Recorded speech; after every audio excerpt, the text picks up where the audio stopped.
नमस्कार, मी Siddharth Thorat पवापूरकर YT channel वाट नवी सुरुवात या अंतर्गत मोठा संवाद या सदरामध्ये आपण जोगेश्वरी परिसरातील त्याचे कवी गायक आयुष्यमान प्रकाशजी जाधव आणि बौद्धाचार्य तसेच भारतीय बौद्ध महासभेचे तालुका पर्यटन सचिव आयुष्यमान बाबासाहेब काळे यांचं या सत्रामध्ये आज आपण मुलाखत घेणार आहोत.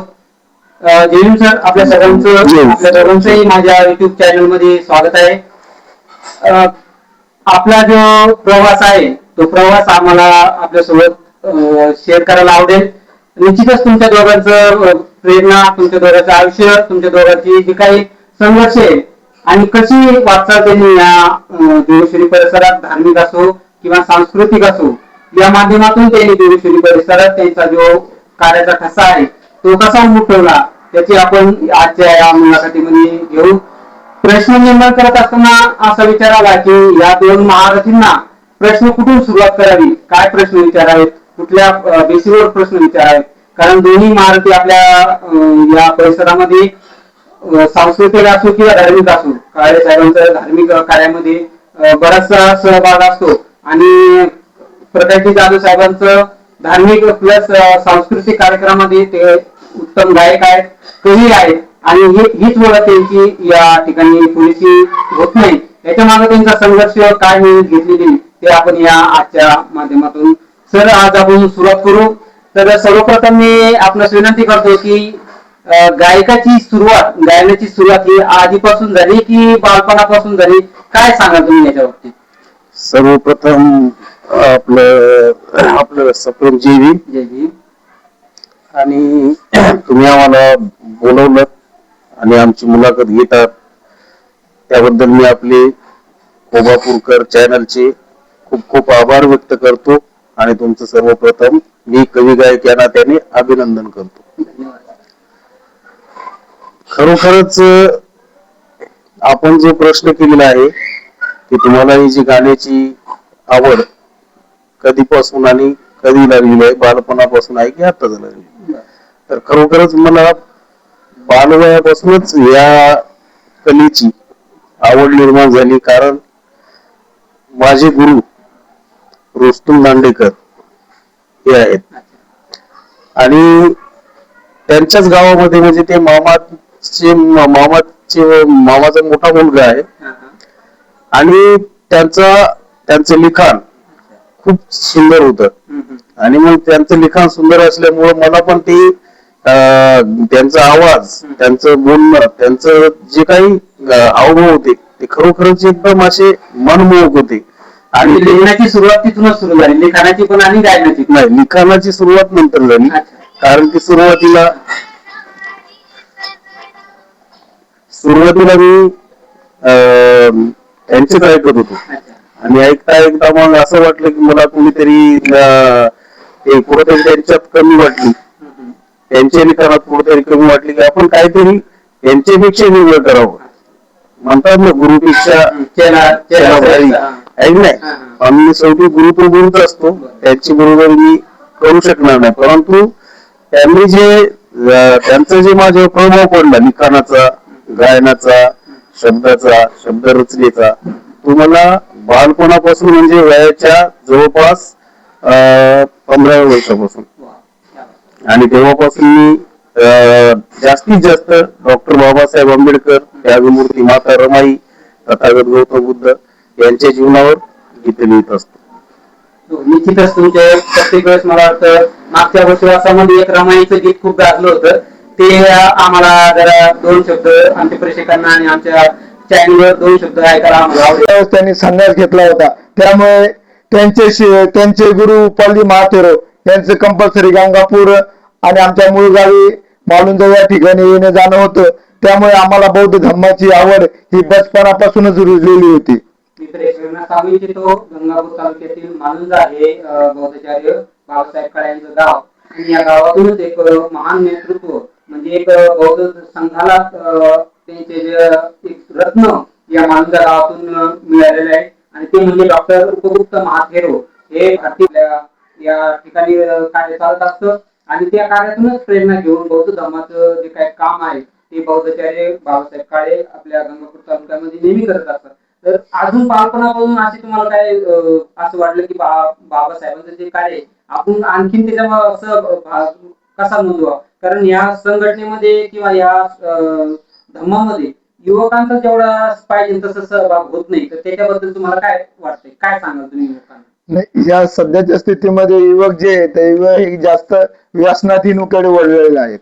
तो जास्तीत जास्त व्यसनाधीनकडे वळलेले आहेत आणि हेच मुलांनी जर कॉलेजच्या जमान्यामध्ये जर आणि बचपनापासून जर बौद्ध धम्माकडे जर वळले तर जास्तीत जास्त त्यांचा ज्ञानाचा विकास होत राहील आणि त्यांची ही प्रगती होत राहील. त्यामुळे प्रत्येक समाजातील विद्यार्थ्यांनी हो, जो भी प्रत्येक समाजातील विद्यार्थी आहे त्या विद्यार्थ्याने डॉक्टर बाबासाहेब आंबेडकर आणि भगवान बुद्ध यांच्या विचाराने जर चालले तर त्यांची खरंच प्रगती झाल्याशिवाय राहणार नाही.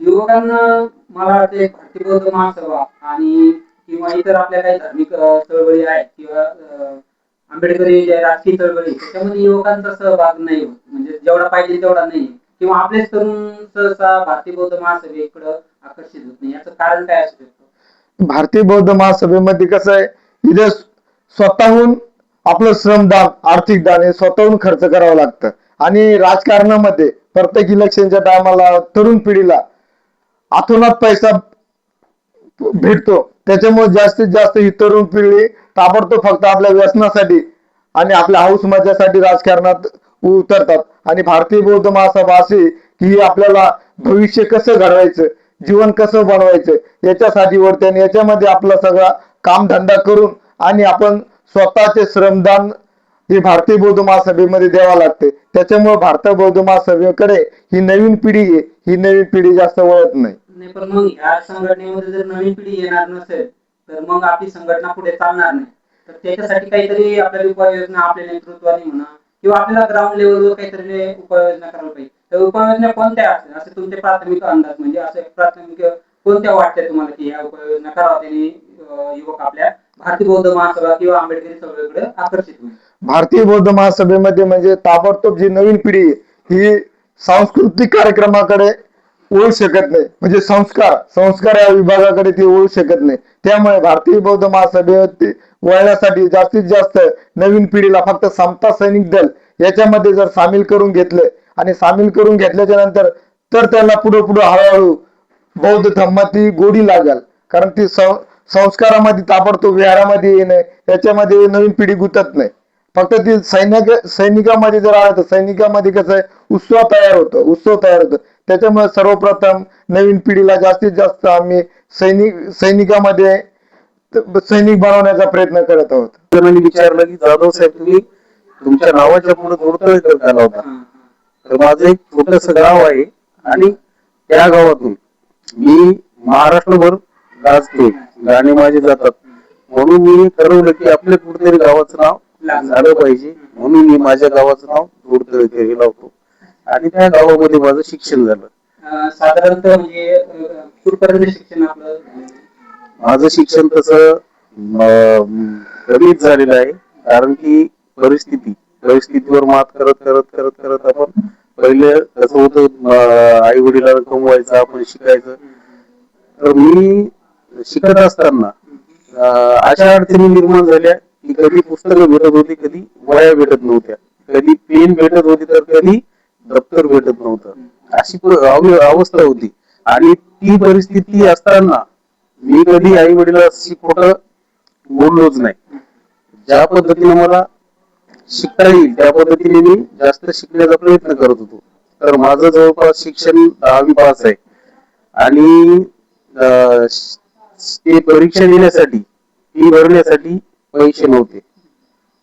तर मी त्यावेळी आईचे जे जोडवे असतात चांदीचे ते जोडवे म्हणून पुस्तके घेतले आणि ते पुस्तक घेऊन शिक्षण पूर्ण केलं आणि गावाकडे शिक्षण झालं, गावाकडेच झालं.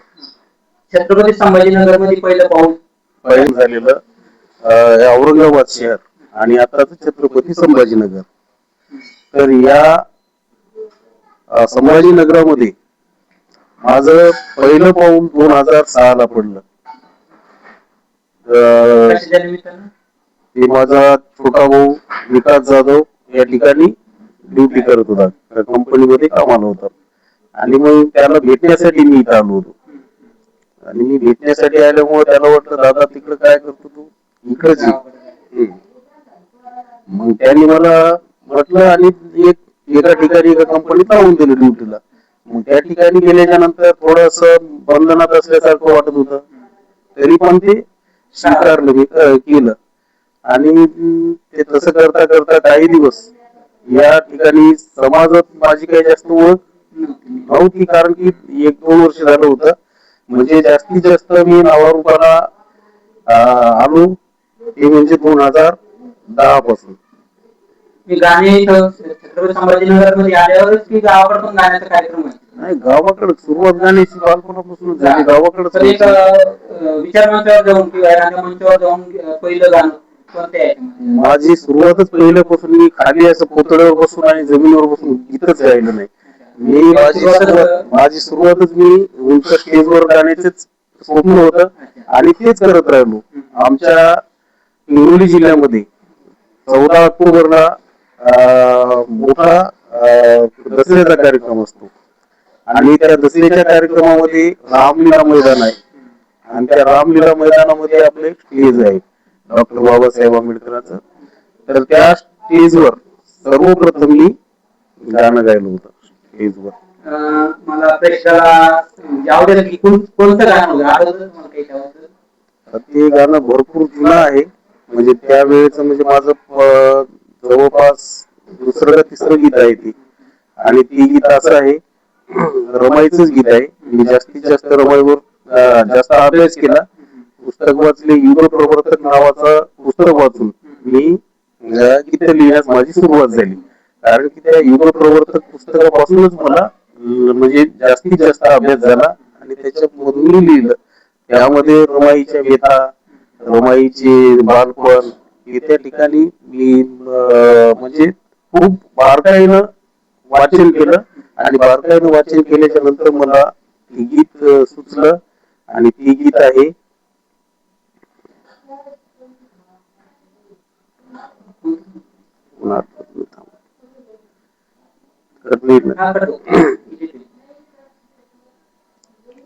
तर ते असं गीत होतं, गळी बांधून टाळी पोत विसरून माहेरच गणगोत आली नांदाया रमा जीवनी कवळ रूप आली नांदाया रमा जीवनी कवळ रूप. हे गीत त्यावेळेला मी त्या स्टेजवर गायलं होतं आणि एवढं आवडलं प्रेक्षकांना की त्यावेळी मला कमीत कमी त्या ठिकाणी म्हणजे माईक मध्येच गायलं होतं आणि संच वगैरे काही साहित्य संगीत वगैरे काय नव्हतं. कारण की त्या ठिकाणी मोठा सगळ्यांचा तो कार्यक्रम असतो, सार्वजनिक असतो, त्या ठिकाणी एक गाण्याचा चान्स मिळतो. मग त्या ठिकाणी मी ती गीत म्हणजे ते पब्लिक खूप झाली आणि तेव्हापासून मला सगळेजण म्हणजे मी नावारूपाला आलो आणि तिकडचे त्या हिंगोली जिल्ह्यामधील सगळे जे गायक असतील, गायिका असतील त्या मला ओळखतात. व्यावसायिक पहिलं जे काही आपण ज्याला म्हणता येईल की 2 पैसे आले, व्यावसायिक पहिलं स्टेज कुठं निर्माण झालं किंवा कुठं मिळालं तुम्हाला?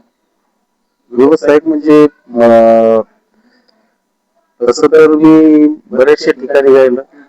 आणि पहिलं जर डॉक्टर बाबासाहेब आंबेडकरांच्या जयंतीच्या कार्यक्रमामध्ये पहिलं स्टेज मला उस्मानाबाद जिल्ह्यामध्ये अंबाजोगाई जिल्ह्यामध्ये मला मिळालेलं आहे. त्या गावाचं नाव काहीतरी, त्या गावामध्ये हिरवे आडनावाचे माणसं आहेत आणि त्या गावामध्ये मला त्या ठिकाणी पहिलं स्टेज मिळालं.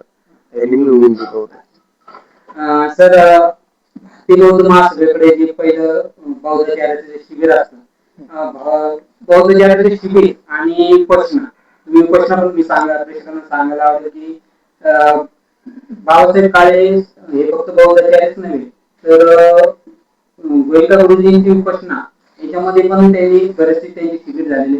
विपश्यना आणि शिबिर याच्यामध्ये काय फरक, बौद्ध चॅरिटी आणि विपश्यना याच्यामध्ये काय फरक, तुम्हाला काय जाणवतं त्या फरक? भारतीय बौद्ध महासभेमध्ये भारतीय बौद्ध महासभा ही बौद्ध धर्माचा प्रसार करायचं काम करते आणि विद्यार्थ्यांना होय माणसांना होय धार्मिक चव वगैरे वाढण्याचं काम करत असते आणि तो धम्म समजून सांगण्याचं काम करते.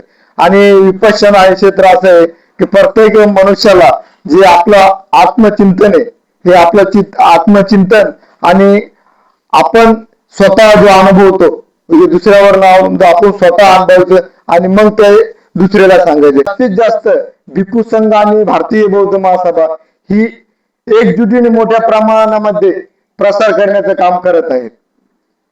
भारतीय बौद्ध महासभेमध्ये जे काही केंद्रीय शिक्षक ही जी एक पद्धत आहे तसंच श्रामणेर शिबिरमध्ये तुम्ही श्रामणेर शिबिर पण केलेले हो. तुम्हाला दोघांमध्ये फरक कोणता काय वाटतं आणि कसं वाटतं? नाही, भारतीय बौद्ध महासभेमध्ये जे सामनेर शिबिर पहिले सामनेर शिबिर केलं जातं ते भारतीय बौद्ध महासभेतलं शिबिर म्हणजे एक बौद्धाचार्य बनण्यासाठी आणि बौद्धाचार्याला म्हणजे ती शिकवण दिल्या जाते का तर खेड्यापाड्यामध्ये जाऊन संस्कार विधी घेणं बौद्ध धम्माकर समाज वळवणं त्याच्यासाठी भारतीय बौद्धाचार्याला ती संस्कार विधी ते शिकवल्या जाते.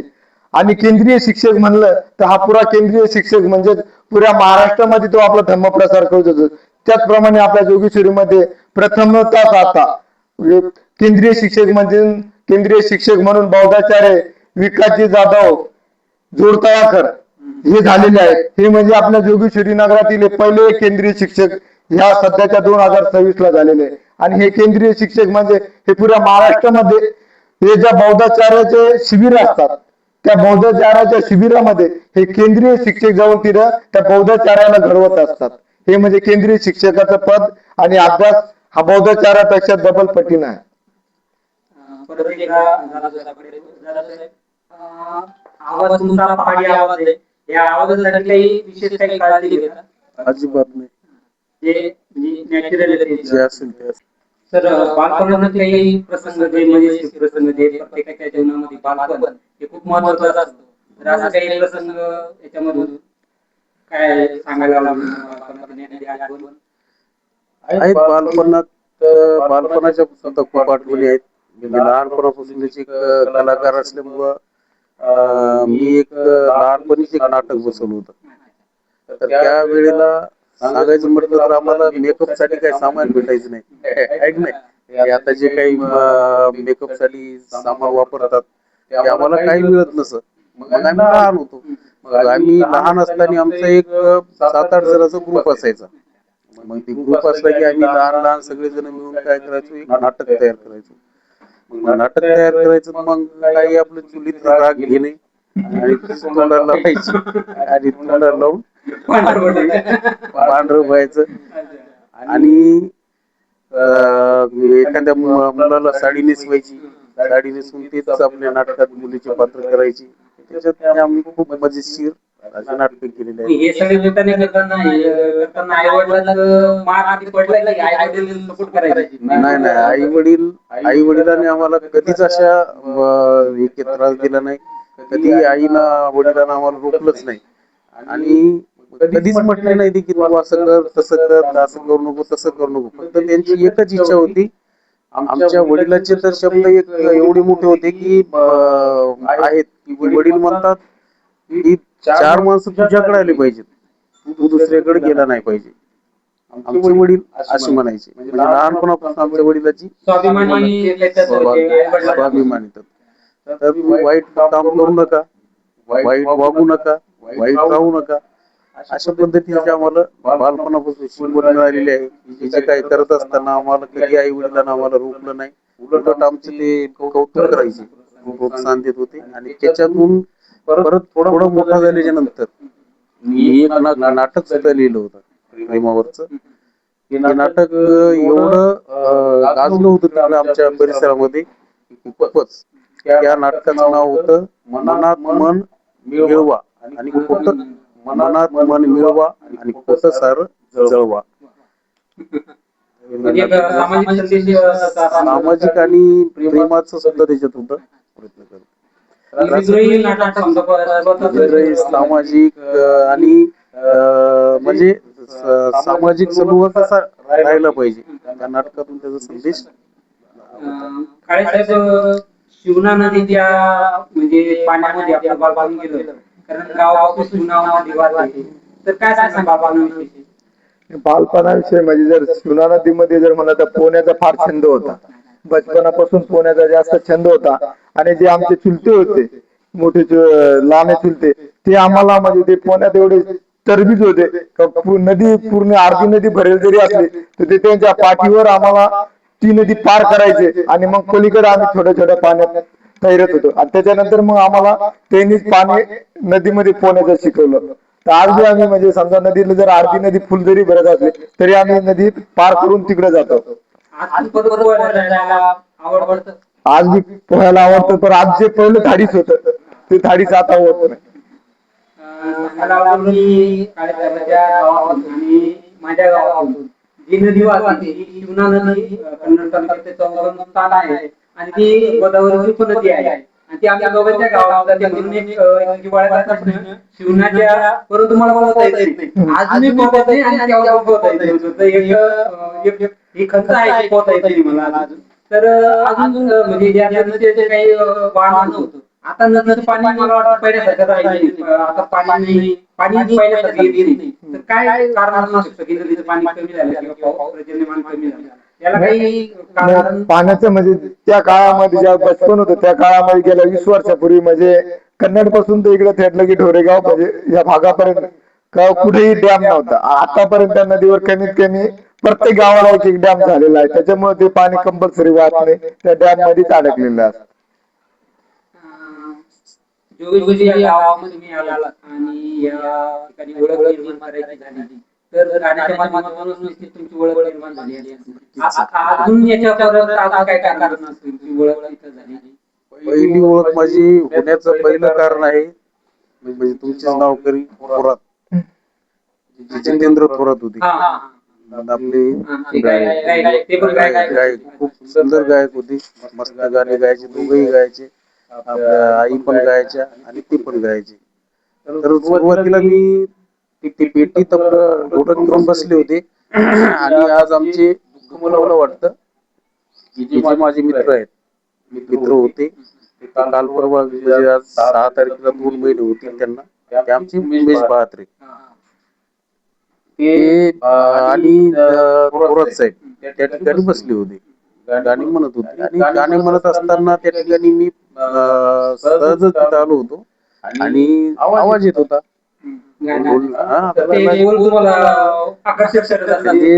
ढोलकीचा आवाज, पेटीचा सूर मला आकर्षित करत केलं आणि मी गेलो त्यांच्याकडे. गेल्याच्या नंतर त्यांचं दुकान होतं, बसले त्यांच्याकडे काय कोण येतं किती येतात जरा त्यांना काही तेवढं माहिती नव्हतं, म्हणजे काही ओळख नव्हती.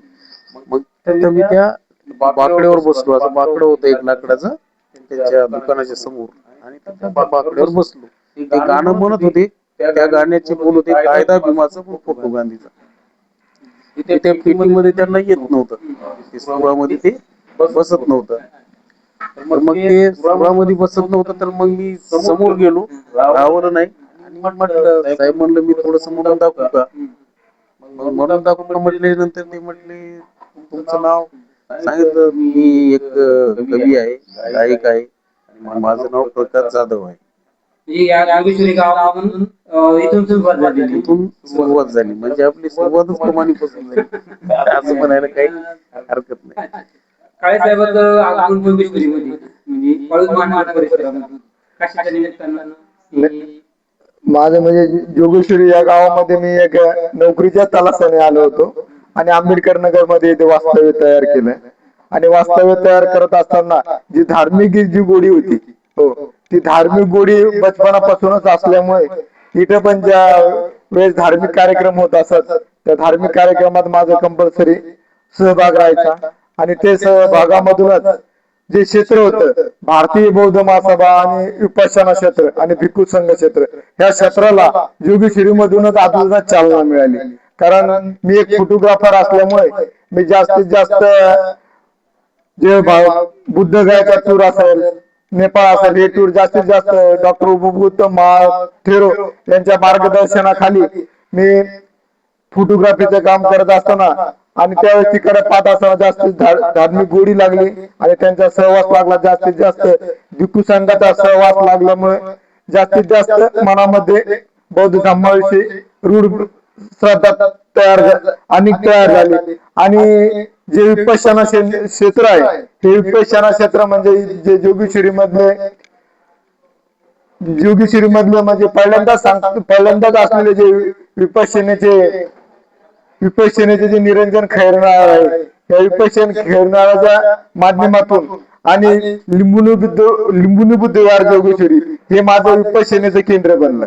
कारण माझं प्रत्येक केंद्र अलग बनलं. भारतीय बौद्ध महासभेसाठी एक केंद्र बनलं, विपश्यनेचं एक केंद्र बनलं आणि भिक्खू संघा सोबत सहवास त्याच्यासाठी एक केंद्र, असे तिन्ही माध्यम माझ्यासाठी बनले. लिंबुनी बुद्धविहारामधूनच मी जास्तीत जास्त विपश्यनेचं माध्यम शिकलो. हो, आणि त्यांच्याच माध्यमानुसार मी अनेक माझे म्हणजे सतीपठण पण, आता सतीपठण 3 सतीपठण झाले आणि भारतीय बौद्ध महासभा ही आनंद बुद्धविहारापासून माझी सुरुवात झाली. दोन्ही सुरुवात झाल्या. प्रेक्षकांना सांगायला आवडेल, कोकर युट्यूब चॅनल अंतर्गत हा जो कार्यक्रम आहे मोकळा संवाद, या कार्यक्रमाअंतर्गत आपण आपल्या व्यवसायाची, आपल्या प्रियजनांची जाहिरात देण्यासाठी खालील नंबरवर संपर्क करू शकता. या कार्यक्रमाच्या अंतर्गत आपल्या होणाऱ्या मुलाखतीच्या माध्यमातून याच्यामध्ये आपली जाहिरात प्रसिद्ध केली जाईल. त्याच्यासाठी जर आपल्या कोणाला जर जाहिरात घ्यायची असेल तर निश्चितच आमच्या खाली दिलेल्या नंबरवर संपर्क करायचा आहे. जाधव साहेब, एखादा आता तर हा प्रसंग बालपण मुलांचं गाण्याच्या माध्यमातून जोगेश्वरीमध्ये आला, परंतु असे काही प्रसंग जे की ज्याच्यामुळे तुमचं जीवन बदललं, असे काही प्रसंग मला आठवते का? म्हणजे असा कोणता प्रसंग आहे की ज्याच्यामुळे तुमचं जीवन बदललं, टर्निंग पॉईंट तुम्हाला तो एखादा प्रसंग आमच्या प्रेक्षकांना सांगायला? मला तरी वाटतं खडतर जीवन माझ्या नशिबात म्हणजे आलंच नाही. म्हणजे सुरुवातीपासून मी जसा आहे तसाच आहे. कारण की चांगले मित्र मिळत गेले, चांगल्या मित्रासोबत राहत गेलो आणि त्यांना मी पण चांगलं मार्गदर्शन करत गेलो. जेव्हा मी या ठिकाणी आलो, पहिले मी रांजणगाव मध्ये राहत होतो. त्यानंतर 2000 मला वाटतं 11ला मी या ठिकाणी आलो. त्यावेळेला आनंद बुद्ध विहार या ठिकाणी मी बरेचसे कार्यक्रम केले आणि त्या कार्यक्रमाचे साक्षीदार आपले बुद्धाचार्य काळे साहेब आहेत. ज्या वेळेला भारतीय बौद्ध महासभा ही कुणाला म्हणजे मला तरी वाटतं की जास्त लोकांना माहित नव्हती. आणि माहित नसताना मी काय केलं, आंबेडकरी घराण्याकडे माझा पहिला ओढा असल्यामुळं माझी पहिली तिकडच जास्तीत जास्त माझा ओढा आहे. मला पुढे काही जरी केलं तरी मी आंबेडकरी घराण्यापासून लांब, म्हणजे इतिहासच बाबासाहेब आंबेडकरांचा आपल्या नसा नसामध्ये रुजलेला असल्यामुळं मी दूर जाऊ शकलो नाही. अशा पद्धतीने मला चांगले मित्र मिळाले. माझे कार्यक्रम गायनाचे बरेचसे त्या बुद्ध विहारावर, आनंद बुद्ध विहारावर झाले. आमचे काळे साहेब तेव्हा फोटोग्राफर होते.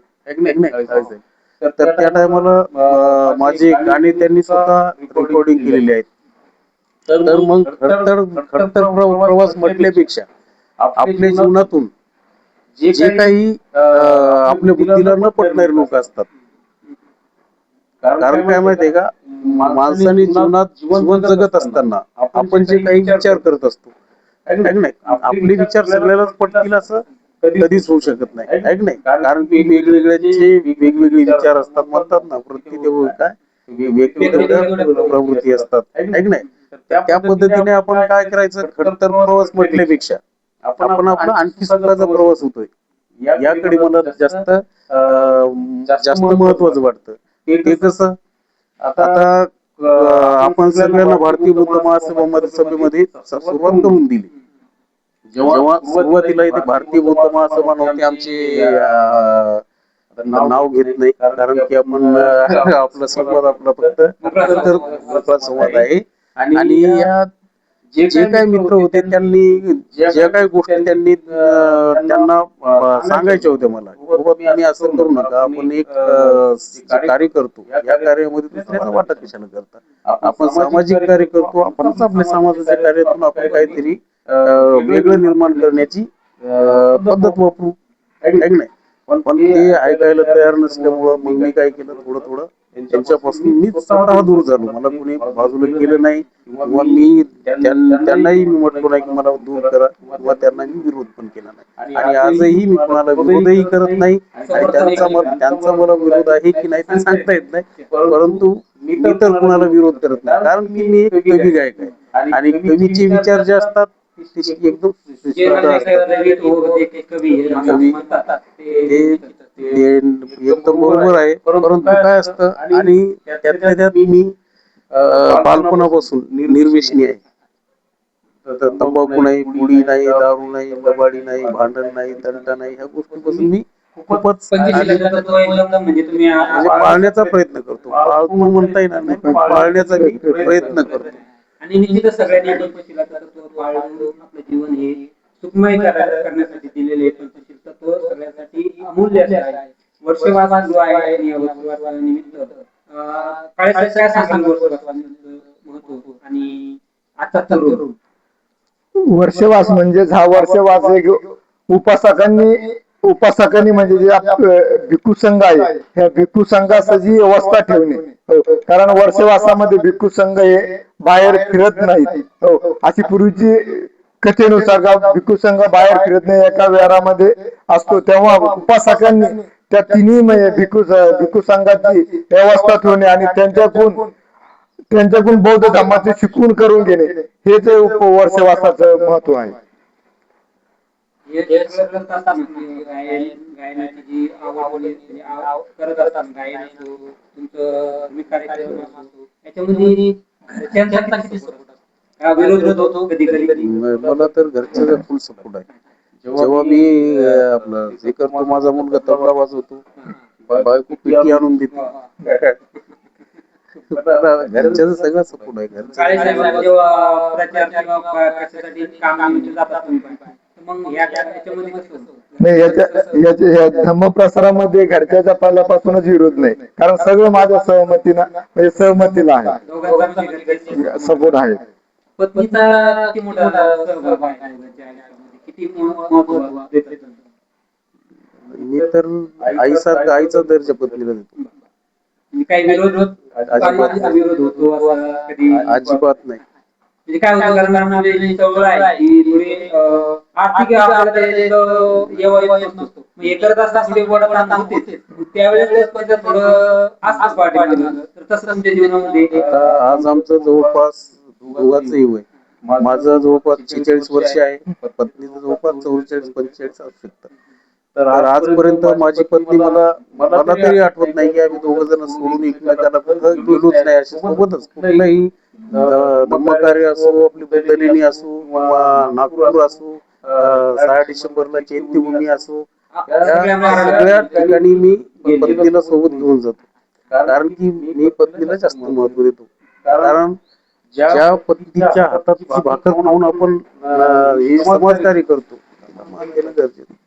आजच्या या मोकळ्या संवाद या अंतर्गत आपण गप्पा मारतोय महाराष्ट्राचे ख्यातनाम गायक, कवी गायक प्रकाशजी जाधव आणि गंगापूर तालुका उपाध्यक्ष, पर्यटन सचिव, पर्यटन उपाध्यक्ष बाबासाहेब काळे, बौद्धाचार्य आणि याच्यामध्ये त्यांच्या उपस्थिती करत असतात. आजच्या कार्यक्रमांतर्गत जो काही कार्यक्रम चालू आहे ते 2 महाराष्ट्री गप्पा मारतोय.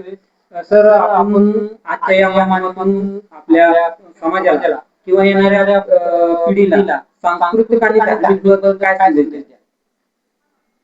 सांस्कृतिक बद्दल गायनाचं मला तरी वाटतं समाजाने एकत्र राहिलं पाहिजे, सामाजिक सलोखा जपला पाहिजे, प्रत्येकाने एकमेकाशी सौजन्याने वागलं पाहिजे, आणि प्रत्येक कुठलंही सामाजिक कार्य असो, सांस्कृतिक कार्यक्रम असो, हे कार्यक्रम सगळ्यांनी मिळून एकजुटीने एका मनाने केले पाहिजेत.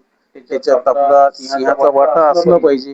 कारण की ते जर कुठलंही कार्य जर आपल्याला करायचं तर ते एकट्यानं कोणाचं होत नाही. म्हणून आपण काय केलं पाहिजे की सगळ्यांनी संघटित होऊनच ते कार्य केलं पाहिजे, कुठलंही कार्य असो.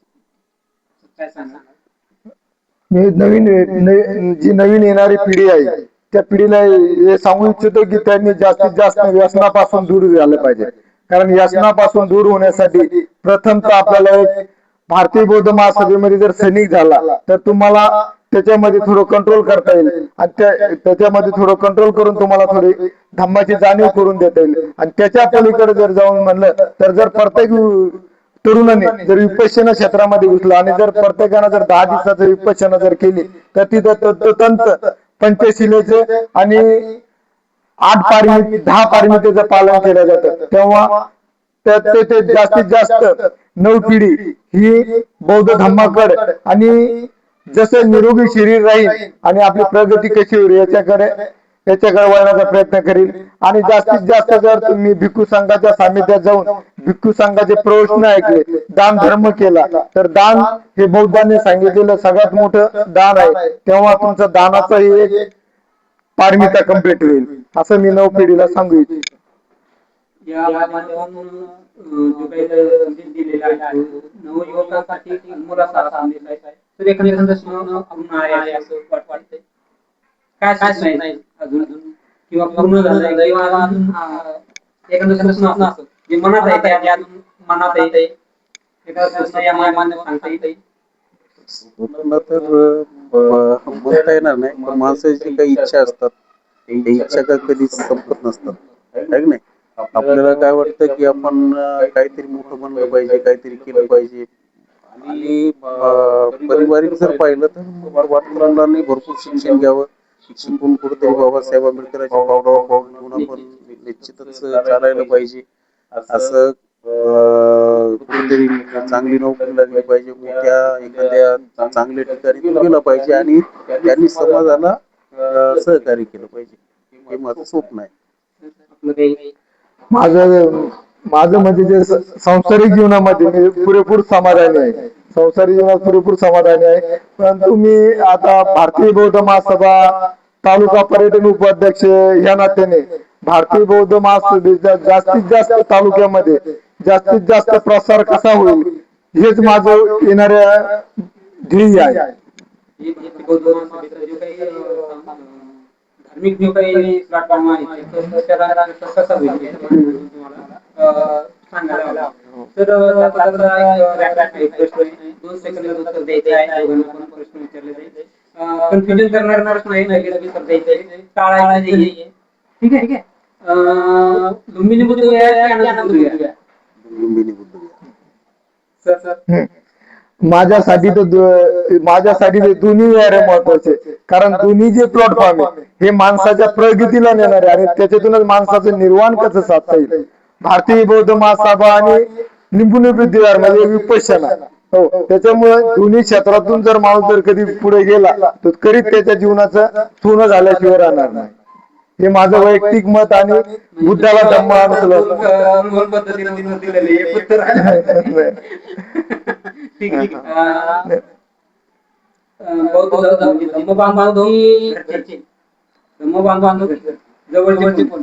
धम्म बांधव.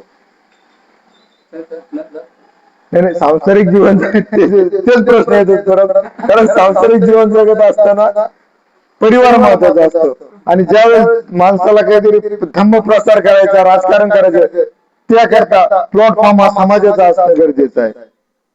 त्याचे भारतीय बौद्ध महासभा की भिक्खू संघ? ते तुमचे जे प्रश्न आहेत ते प्रत्येकी प्रश्न उत्तर दिलंच पाहिजे असं काही नाही, तुम्ही टाळू शकता. कारण मी